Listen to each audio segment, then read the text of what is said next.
e não conseguia ter o leitinho. E eu saber que tem 4 meses que eu tô ajudando ele é muito gratificante. Eu cheguei aqui perdendo ele, né? Algum tempo atrás eu não podia nem tocar assim, só podia chegar na incubadora, botar as mãos para trás e olhar.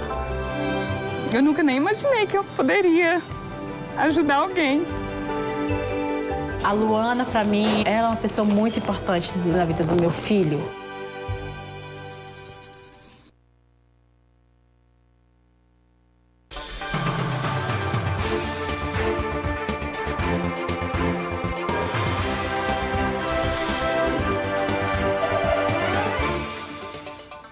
Bom dia, está começando o ESB Notícias, primeira edição. Confira os destaques desta terça-feira, dia 18 de fevereiro de 2020. Vai viajar no carnaval? Saiba os cuidados que se deve ter com o carro antes de pegar a estrada. Polícias rodoviárias preparam a Operação Carnaval. Projeto promove o recatingamento na Bahia.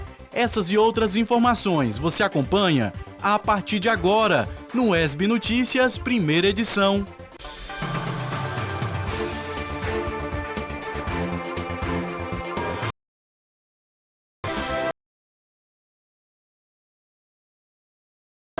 Olha só, a Federação Brasileira de Bancos, a FEBRABAN, informou que na segunda e terça-feira de carnaval, portanto, dias 24 e 25, não haverá atendimento ao público nas agências.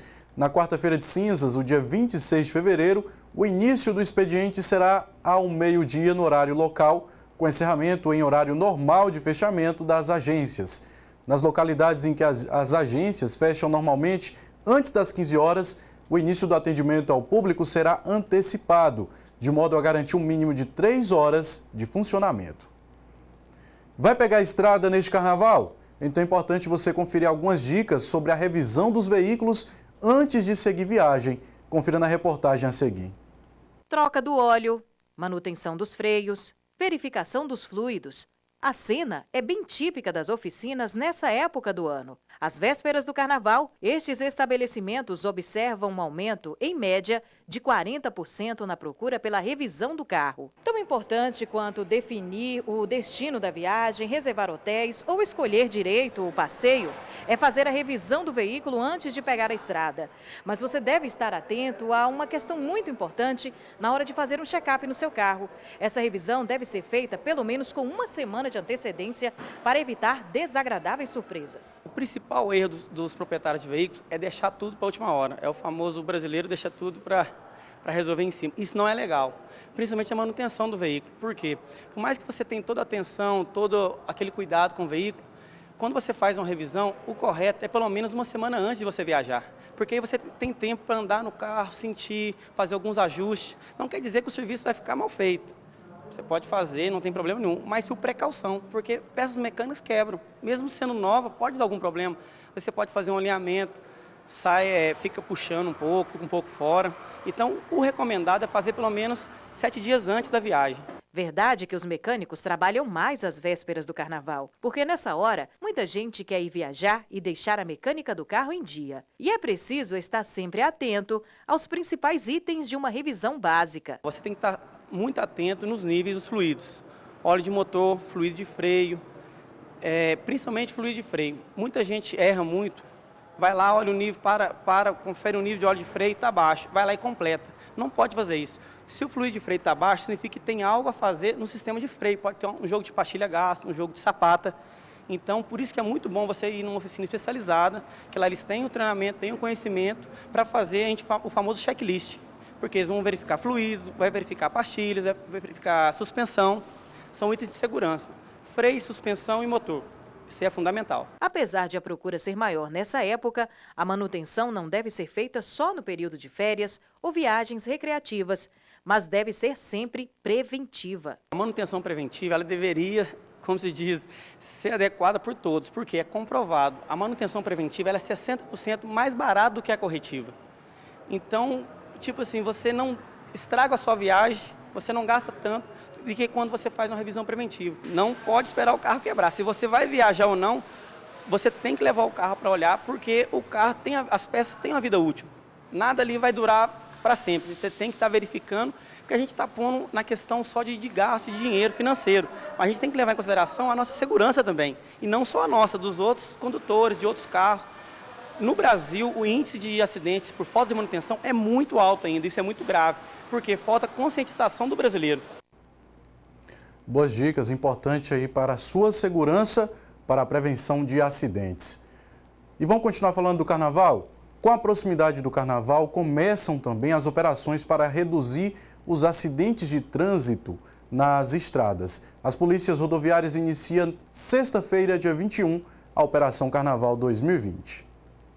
Período de festa para grande parte do povo brasileiro, o Carnaval também é sinônimo de trabalho intenso para os agentes das polícias rodoviárias, estadual e federal, já que aumenta o número de veículos das estradas e a Operação Carnaval entra em ação para diminuir os riscos nas rodovias. A Operação Carnaval 2020, ela está dentro da Operação Rodovida, que se iniciou dia 20 de dezembro e vai até o dia 1º de março. Para esse ano, a Operação Carnaval vai começar no dia 21, na sexta-feira, e irá até a quarta-feira de cinza. A Operação Carnaval inicia hoje, dia 17, e vai até o dia 27, após a quarta-feira de cinza. Estamos iniciando hoje com uma instrução teórica e prática a todos os nossos policiais rodoviários, com instrução falando um pouco sobre legislação vigente, a operacionalização, como vai ocorrer dentro do Carnaval e também um pouco de prática também na questão de abordagem. Os agentes esclarecem como serão realizadas as operações. Nós faremos a fiscalização diretamente, essa fiscalização documental, abordagem a veículos, porque também sabemos que nesse período momesco drogas e armas também tendem a entrar nos locais. Então a gente pede bastante atenção aos usuários das rodovias, que se contenham no tocante ao excesso de velocidade, às ultrapassagens proibidas e principalmente na questão da ingestão de bebida alcoólica associada à condução veicular. A Polícia Rodoviária Federal fiscaliza cerca de 10 mil quilômetros de estradas na Bahia. Durante a Operação Carnaval 2020, o órgão vai intensificar as ações no combate ao uso excessivo de álcool. Infelizmente, essa situação ainda é comum, principalmente em períodos de festa. O uso de álcool associado à condução reduz demasiadamente o reflexo do condutor. Geralmente, a pessoa que faz um consumo prolongado do álcool, ele também está com sono, que é um outro fator que ocasiona acidentes. Então a gente pede que não beba para ir dirigir. Pegue um táxi, vá através de um aplicativo, pegue uma carona e tenha um carnaval tranquilo. Para curtir a folia com segurança, basta seguir as orientações. O condutor, ele vai viajar, vai colocar sua família na estrada, faça uma revisão completa, uma checagem do seu veículo, evite distrações. Às vezes, um segundo que aquele condutor, ele vai mudar a estação de rádio, ele vai mudar ali a música no seu veículo, pode ser o segundo fatal para que ele se envolva num acidente. Se ele estiver com sono, cansado, descanse antes de pegar a rodovia, Evite ultrapassagens perigosas, excesso de velocidades, tudo isso aí, ele acompanhando, ele fazendo bem essas dicas, com certeza ele vai ter uma viagem, um carnaval seguro e feliz com sua família. Nós solicitamos uma atenção especial nos trechos urbanos das cidades. Você está saindo de Vitória da Conquista e vai para um outro destino, quando passar por uma localidade onde tem residências, reduza a velocidade, pois ali é onde tem o maior risco de acidente. Durante a Operação Carnaval 2020, a Polícia Rodoviária Estadual também vai fiscalizar o uso de bebidas alcoólicas. Mas, segundo o órgão, a principal infração cometida pelos motoristas é o excesso de velocidade. A Polícia Rodoviária Estadual, ela chama atenção para o excesso de velocidade. Ainda, infelizmente, o número de acidentes mapeados mostram que o excesso de velocidade tem sido ainda a causa desses acidentes.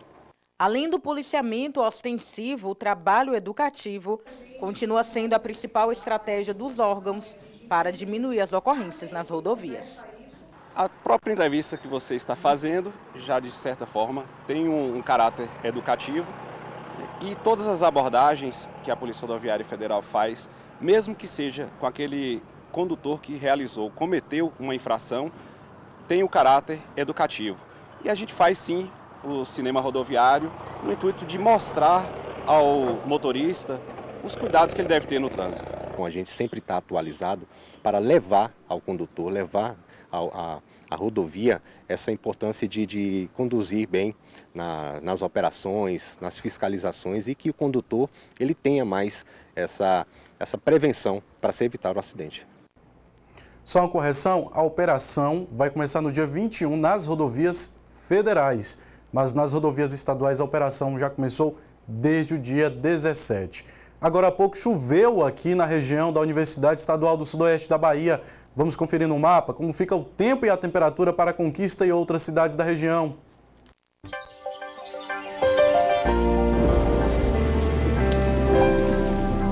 Pancadas de chuva hoje em Vitória da Conquista. As temperaturas na capital do Sudoeste variam entre 18 e 32 graus. Vamos agora à previsão do tempo para outras cidades da região.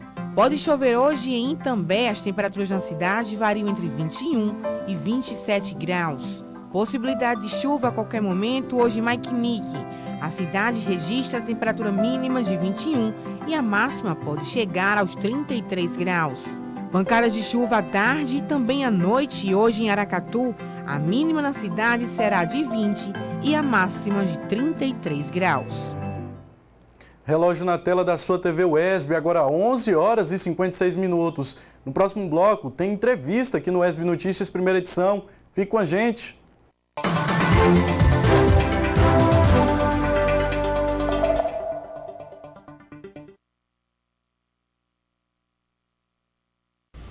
Antes do tiro, o tapa. Antes do tapa, o grito. Antes do grito, o controle. Antes do controle, o machismo.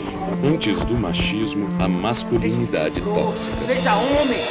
A masculinidade tóxica faz mal ao homem e pode ser o começo da violência contra a mulher e até do feminicídio. A gente precisa falar sobre isso.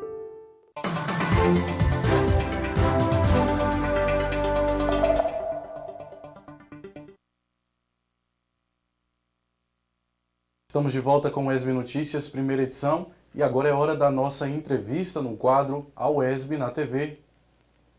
E hoje no quadro A UESB na TV nós estamos recebendo a dermatologista doutora Esther Ventim, que vai falar sobre uma doença que tem um nomezinho complicado, mas você vai entender o que é ela. É a epidermólise bulhosa. Inclusive, tem um projeto que atende pessoas com essa doença aqui na universidade. Doutora, boa tarde. Bem-vinda à TV UESB. Boa tarde. Doutora, o que é a epidermólise bulhosa? A epidermólise bulhosa é uma doença genética e que se manifesta com extensas e doloridas bolhas que se distribuem por todo o corpo, não somente na pele, mas essas bolhas, em algumas formas da doença, elas se manifestam também por dentro do corpo dos pacientes. É uma doença que tem cura, doutora? Infelizmente, por tratar-se de uma alteração genética, é uma doença que ainda não tem cura, embora ainda existam muitos estudos nessa área buscando essa cura, mas até o momento nós ainda não temos. E todo o trabalho com os pacientes é no sentido de lhes dar qualidade de vida e diminuir o sofrimento. Portanto, não tem cura, mas tem tratamento. Tem tratamento, tem controle. Entendi. Doutora, e não é transmissível? Não, de forma nenhuma. Não há nenhuma condição de contaminação. Não existe.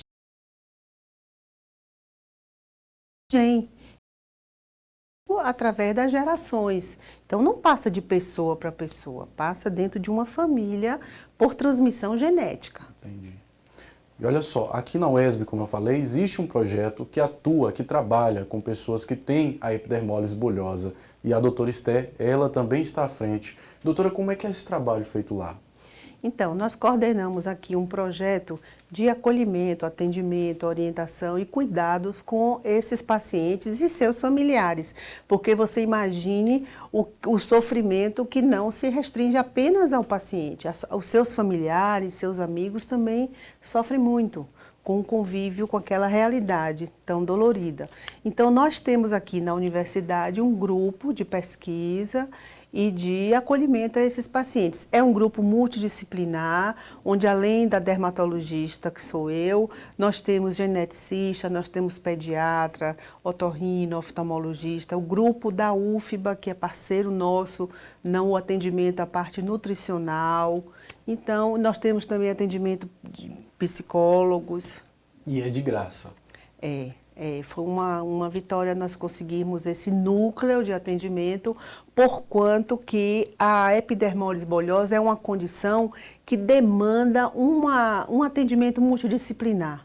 Isso acaba se tornando muito caro, muito dispendioso para as famílias. Então, conseguir reunir esse grupo de profissionais engajados, qualificados, dedicados, num lugar só e com atendimento gratuito para essas pessoas é fantástico. Quantas pessoas são atendidas, doutora? Nós temos hoje registrados no nosso núcleo cerca de 42 pacientes. Veja, a epidermólise bolhosa, ela é uma doença rara. Não deveríamos ter tantos casos numa região só. Na nossa região, ela tem se comportado de uma maneira diferente.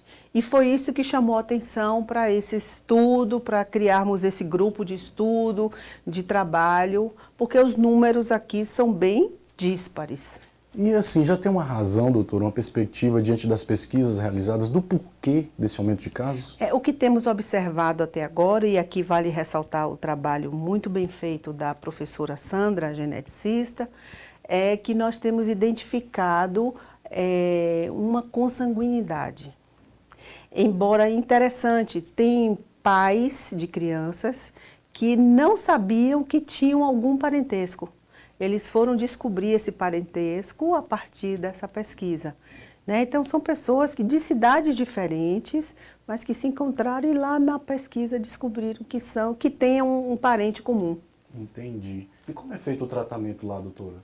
O tratamento, além dos cuidados com as lesões da pele, e a gente fornece relatórios para que os pacientes tenham acesso, porque existe uma parceria com o governo do estado e as secretarias municipais, de maneira que a Secretaria de Saúde do estado fornece todos os insumos de alto custo, como os curativos especiais, os suplementos nutricionais, e as secretarias municipais de saúde, elas fornecem aqueles materiais necessários para o dia a dia. Então, é a gaze, é o algodão, é o hidratante, é a vitamina. Então, esses pacientes, eles têm um acolhimento de toda a rede estadual municipal. Então, a gente não pode deixar de tratar. Sem o Sistema Único de Saúde, seria difícil de fazer esse trabalho. Sim, eu creio que sim. Há uma parceria interessante e em benefício desses pacientes.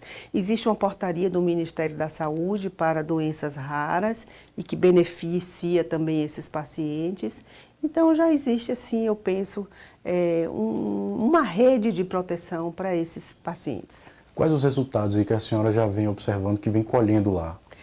É muito bonito, sabe? A gente tem visto as crianças se desenvolverem, elas estão adquirindo estatura, peso, o índice de infecções na pele tem caído muito, a gente já não vê como via antes. Esse trabalho existe desde 2012. Né? E as crianças agora têm acesso à escola, estão frequentando escola, têm vida social. No passado, elas ficavam segregadas, escondidinhas em casa, sem poder sair. As próprias famílias não entendiam o que era, a sociedade não conhecia essa doença. Então, o medo afastava as crianças do convívio social. E hoje é gratificante a gente ver a inserção social dessas crianças. Doutora, a gente não pode também deixar de ressaltar que, como a senhora falou, que há um estigma, né? Que de certa forma ainda ronda essas pessoas e essas famílias. Então, gostaria de encerrar justamente a senhora deixando uma mensagem para o público, para que eles possam entender, né, que é uma doença tratável e que não é transmissível e que as pessoas podem conviver normalmente no ambiente social. Exatamente. Isso é muito importante, gente. A epidermólise bolhosa não é contagiosa. E essas crianças precisam de apoio, não de segregação. A gente tem visto na mídia alguns casos de crianças foram retiradas do avião por as pessoas não conhecerem a doença, mas vamos conhecer a epidermólise bolhosa. Nossas crianças têm todo o direito de ir para a escola, de conviver, de participar, de ir para as festas, de brincar com outras crianças. Não há nenhum perigo para ninguém. Elas merecem esse acolhimento social. As crianças borboletas, como são conhecidas? Sim, sim. Borboleta por conta da fragilidade da pele. O que é que acontece com eles? Eles têm, falta na pele deles uma proteína que faz essa ligação da pele, das células da pele. Então, pequenos traumas descolam a pele e fazem bolhas, como se fosse queimadura. Mas é porque a pele, na pele deles, falta uma estrutura que faz essa ligação. As crianças borboletas querem sair do casulo e voar. Voar e graças a Deus estão voando, viu? Obrigado, doutora. Nada, eu que agradeço. No próximo bloco tem mais informação e conteúdo para você. Fique com a gente.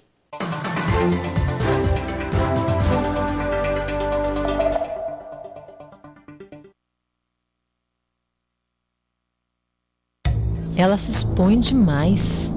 O chefe deve estar pegando ela. Ele bateu, mas ela provocou. Ela só pode estar de TPM. O machismo impregnado na sociedade diminui as mulheres e pode até acabar em violência. Já passou da hora de mudar sua atitude. O machismo é cultural, a mudança também. Liberte-se. Respeita as minas. Governo do Estado. Bahia, aqui é trabalho.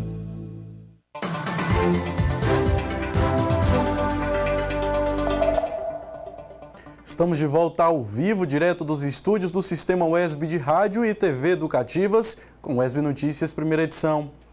Casos de infecções sexualmente transmissíveis, as ISTs, têm crescido no Brasil, sobretudo entre os jovens de 15 a 29 anos. Para evitar que essa tendência seja turbinada ainda mais no Carnaval, é preciso você ficar atento aos cuidados. Confira na reportagem de Cris Santana. Para Ana Valéria, o Carnaval é sempre especial. Momento de divertir, rever amigos, aproveitar a vida. Mas, além disso, tem também outro significado: trabalho.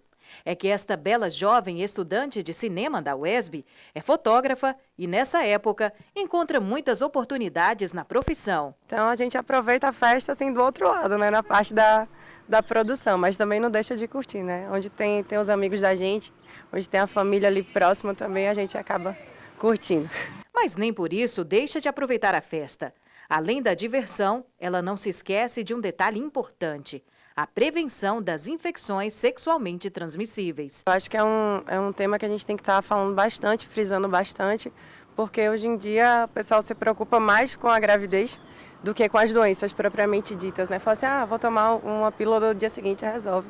Mas, na verdade, não é só isso, né? O problema maior são as doenças infecto-contagiosas que estão por aí. Então, qualquer pessoa está vulnerável se não tiver a prevenção, né, devida. Pois é, como a Ana Valéria deu esse alerta, porque o preservativo, ele não vai só evitar uma gravidez não desejada, quanto também prevenir as infecções sexualmente transmissíveis. E a gente vai conversar agora mais a respeito do assunto com a doutora Carolina Palmira, que vai trazer todos os detalhes para a gente sobre isso. Doutora, muito obrigada por aceitar, por receber a equipe aqui da TV UESB. Como é que a senhora avalia a importância da conscientização do uso do preservativo, principalmente agora nessa época do Carnaval? É uma coisa que chama muita atenção porque os jovens, principalmente, acabam não utilizando o preservativo. E a gente fica falando de gravidez indesejada e a gente tem que pensar em gonorreia, sífilis, HIV, HTLV, as próprias hepatites. Então, é uma gama de doenças que são preveníveis com o uso de um preservativo. E a médica faz questão de ressaltar que uma infecção grave e pouco falada tem como principal prevenção a camisinha. O HTLV ele é muito pouco difundido, né? Muito pouco falado, e a gente precisa falar sobre ele com certeza. Ele é como se fosse um primo distante do HIV. Nós temos uma elevadíssima incidência na Bahia e nós precisamos ficar atentos a ele, principalmente nas mulheres que não podem amamentar. E para quem vai curtir a festa, a Ana Valéria faz questão de ressaltar uma dica importante: prevenção nunca sai de moda. Nunca cai de moda, seja carnaval, seja qualquer época do ano, o bloco sempre tem que estar na rua. Pois é, sempre prevenção em primeiro lugar. Você sabe o que é recatingamento? É um projeto que tem como objetivo contribuir para inverter a desertificação do bioma caatinga através do uso sustentável de seus recursos naturais. Aqui na Bahia, isso vem acontecendo e fortalecendo o respeito de agricultores e agricultoras com o meio ambiente. Confira na reportagem colaborativa da TV Caatinga, da Universidade Federal do Vale do São Francisco.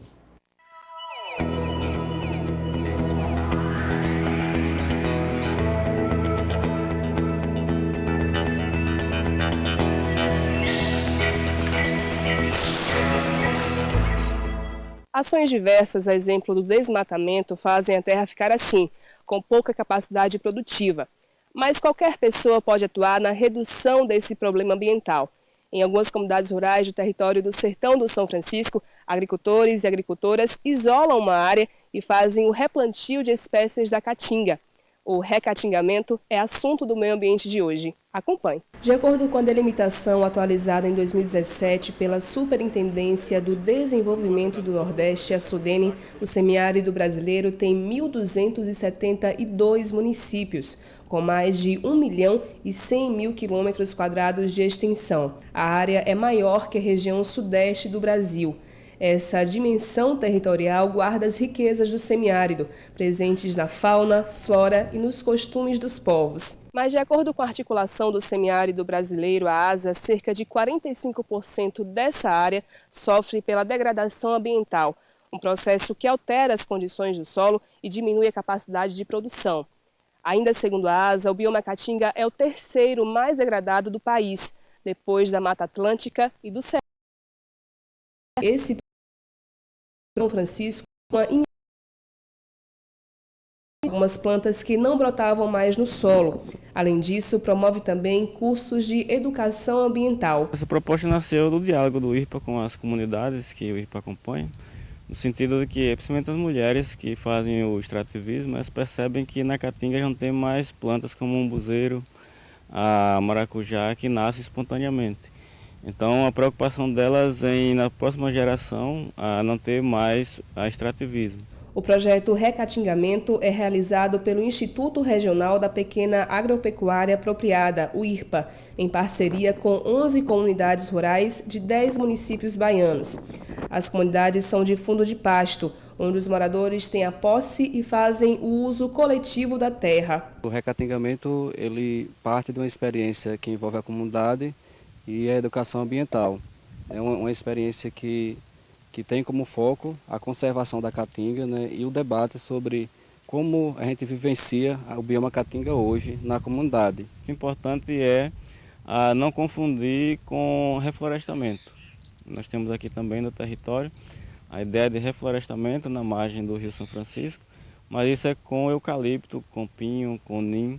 E isso são plantas estranhas, né, monocultura, que não beneficiam em nada o ambiente natural. Então o recatingamento não é a mesma coisa que o reflorestamento. Recatingamento é recolocar a caatinga no lugar de origem, com as plantas da caatinga, e só as plantas da caatinga. No recatingamento, uma área é escolhida para ser isolada por 10 a 15 anos, o que permite que a vegetação cresça sem a interferência humana e animal. Na comunidade de Oricuri, localizada no município de Uauá, na Bahia, 52 hectares foram cercados e 200 espécies plantadas na área. Se empolga bastante, porque, veja bem, enquanto não existia a área cercada, não se percebia as plantas já, percebia a planta já não existindo, e após a cerca, se percebe plantas já começando a rebotar, plantas que já estão germinando, outras plantas mais novas. Nossa equipe visitou essa região no período de estiagem, onde as plantas retêm os nutrientes e perdem as folhas. Mesmo assim, é possível perceber que a vegetação cresceu e já cobre grande parte da área. Por conta desse aumento no número de plantas, já é possível ver vestígios de animais que voltaram a frequentar o local, como um tatu que fez toca por aqui e o rastro de alguns passarinhos. A caatinga em pé é a força que a comunidade tem para continuar vivendo no campo. Segundo o IRPA, 1.000 hectares já foram recuperados em todas as regiões que o projeto atua. A expectativa para os próximos anos é atingir mais 30 comunidades rurais e transformar o recatingamento numa tecnologia social financiada pelo Estado. Uma tecnologia desenvolvida a partir do povo, das organizações, e que depois é assumida pelo poder público, onde entra ali recursos. Então nós estamos trabalhando com o governo do Estado, no sentido de que o governo implante essas unidades junto das áreas de reserva legal, de APP, dentro dessa política de cadastro ambiental rural. Então o Estado ajuda a comunidade a recuperar as áreas, seja coletivas ou áreas individuais.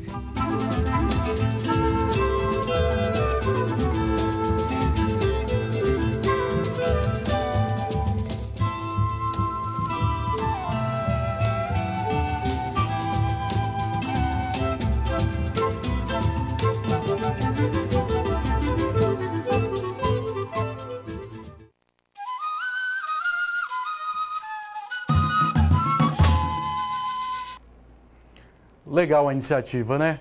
O ESB Notícias primeira edição fica por aqui. Muito obrigado pela audiência, pela companhia. A gente volta amanhã a partir das 11h45 aqui na tela da TV UESB. Mas às 18 horas tem o ESB Notícias segunda edição com a Aline Ferraz. Mais jornalismo local, de proximidade, para você. Muito obrigado pela audiência. A gente se vê.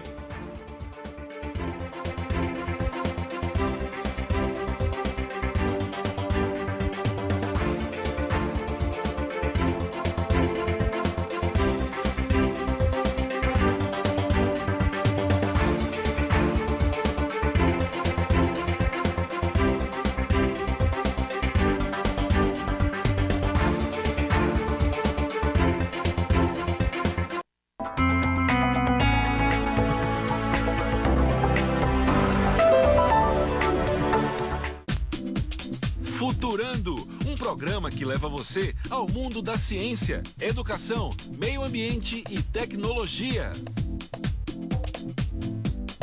É no Futurando que vem com muito mais que você, claro,